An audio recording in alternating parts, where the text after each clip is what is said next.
अस्सलामुअलैकुम मेरे प्यारे प्यारे व्यूवर्स को मेरा प्यार भरा सलाम। मैं हूं हफ्सा फरीद और आप देख रहे हैं मेरा YouTube channel Hafsa Farid cooking. उम्मीद करती हूं आप सब खैरियत से होंगे, खुशबाश होंगे।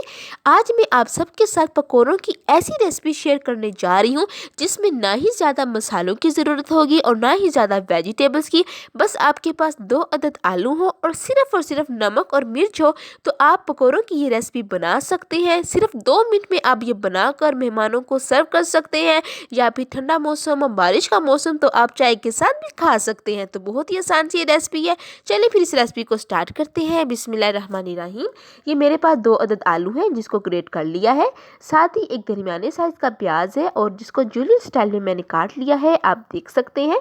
इस तरह की शेप जब बनाकर आप पकौड़ों में शामिल करेंगे तो यकीन जाने आपके पकौड़े जो हैं वो बहुत ही क्रिस्पी बनेंगे।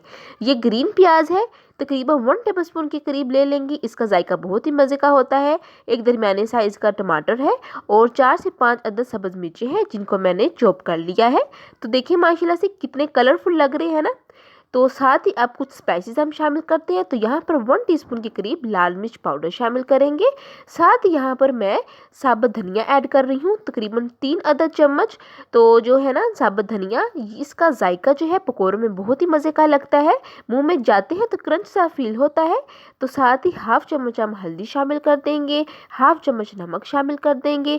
नमक आप अपने टेस्ट के मुताबिक कम या ज़्यादा कर सकते हैं। अब बस हमने यही चीज़ें ऐड करनी है। हाफ चम्मच जीरा भी ऐड कर देंगे और आखिरी टच दे रहे हैं यहाँ पर हरा धनिया हस्बे ज़रूरत शामिल कर देंगे। अब यहाँ पर मैं शामिल कर रही हूँ तकरीबन 1 कप के करीब बेसन। बेसन आप हमेशा छान कर इस्तेमाल कीजिए। चलें जी, बस यही चीज़ें हमने ऐड करनी थी। और देखा आपने, ज़्यादा मसाले मैंने ऐड नहीं किए। अब अच्छे से मिक्स कर लें। तो देखिए माशाल्लाह से कितने मज़े के लग रहे हैं ना, कलरफुल से। तो इस तरीके से जब आप पकोड़े रेडी करेंगे तो ये ऊपर से जितने क्रिस्पी बनेंगे अंदर से उतने ही सॉफ्ट बनेंगे। यहाँ पर मैं आपको बताती चलूँ कि आपने पानी ऐड नहीं करना। ये जो वेजिटेबल्स हैं ये अपना पानी खुद रिलीज़ कर लेंगी।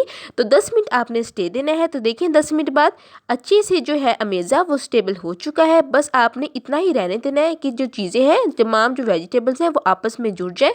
आपने अमेज़ा जो है पतला नहीं करना। ये आप कंडीशन भी देख लें, बस यही कंडीशन होनी चाहिए। अब दूसरी तरफ अब हम एक पैन रखेंगे, पैन में ऑयल डालेंगे। जब ऑयल अच्छे से गर्म हो जाए तो इसके बाद आपने 1 टेबलस्पून के करीब अमेज़ा जो है वो डालते जाना है। फ्लेम जो है वो आपने लो टू मीडियम रखना है, हाई नहीं रखना। अगर हाई रखेंगे तो जो पकोड़े हैं वो ऊपर से तो क्रिस्पी और बन जाएंगे, कलर भी उनका चेंज हो जाएगा, बट अंदर से वो कच्चे रह जाएंगे और वेजिटेबल जो है वो भी अच्छे से कुक नहीं होंगी। ठीक है, तो आपने इस तरीके से लो टू मीडियम फ्लेम पर रखना है और आहिस्ता एहतियात के साथ डालते जाइएगा। इस पॉइंट पर अगर आपने अभी तक मेरी रेसिपी को लाइक नहीं किया तो प्लीज़ मेरी रेसिपी को लाइक कर दें और मेरे चैनल हफ्सा फरीद कुकिंग को सब्सक्राइब कर दें। आपका बेहद शुक्रिया। तो देखिए आपने जब पकोड़े ऐड कर लें तो उसके बाद आपने इनकी जो साइड है वो चेंज नहीं करनी।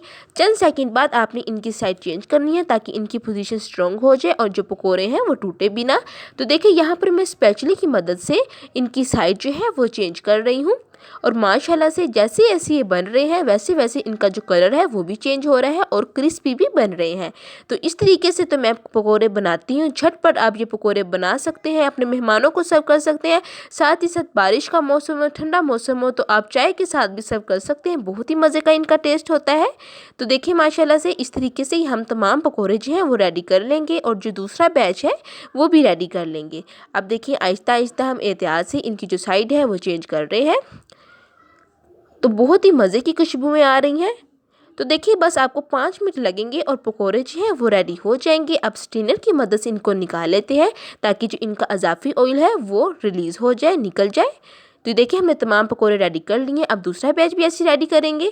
तो देखिए माशाल्लाह सुभान अल्लाह कितने मज़े के हमारे जो पकोड़े हैं वो रेडी हो चुके हैं, झटपट से रेडी हो चुके हैं। हमने ज़्यादा इंग्रेडिएंट भी शामिल नहीं किए और बहुत ही कम मिनट में हमने ये पकोड़े रेडी कर लिए हैं। तो उम्मीद करती हूँ कि आपको आज की रेसिपी बहुत ही अच्छी लगी होगी। देखिए अंदर से कितने सॉफ्ट बने हैं। तो अगर आपने अभी तक मेरी रेसिपी को लाइक नहीं किया तो प्लीज़ मेरी रेसिपी को लाइक कर दें और एक प्यारा सा कमेंट कर दें। अल्लाह हाफिज़।